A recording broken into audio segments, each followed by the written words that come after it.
పై hot comment చేశారు మాజీ మంత్రి జగదీశ్వర్ రెడ్డి. మోదీ చేతిలో సీఎం రేవంత్ కీలు బొమ్మలా మారారంటూ మండిపడ్డారు. కాళేశ్వరం కేసు ఒక లొట్ట పీసు కేసు అని, మాజీ సీఎం కేసీఆర్ ను ఇబ్బంది పెట్టడానికే సిబిఐ ప్రస్తావన తీసుకొస్తున్నారని విమర్శించారు. ఎన్ని కేసులు పెట్టినా కేసీఆర్ భయపడరని స్పష్టం చేశారు.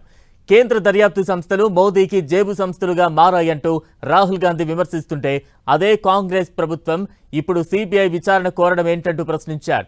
రేవంత్ చర్యలకు కాంగ్రెస్ అగ్రనేత రాహుల్ గాంధీ సిగ్గుపడాల్సి వస్తుందన్నారు. తెలంగాణ పోలీసులపై రేవంత్ రెడ్డికి నమ్మకం లేకపోవడంతోనే సిబిఐ విచారణ కోరుతున్నారని ఆరోపించారు.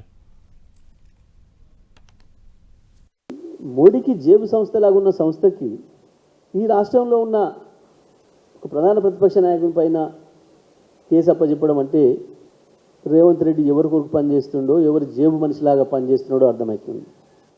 రేవంత్ మోడీ చేతిలో కీలుబొమ్మలాగా పనిచేస్తున్నాడు తప్ప తెలంగాణ రాష్ట్ర ప్రభుత్వం ఒక చేతగానిది, తెలంగాణ రాష్ట్ర పోలీస్ చేతగాని వాళ్ళు అయినరు కాబట్టి మీరు చేయండి అని చెప్తున్నాడా రేవంత్ రెడ్డి? మాతో కావట్లేదు, కేసీఆర్ మళ్ళీ తిరిగి వస్తున్నాడు ఫినిక్స్ పక్షిలాగా,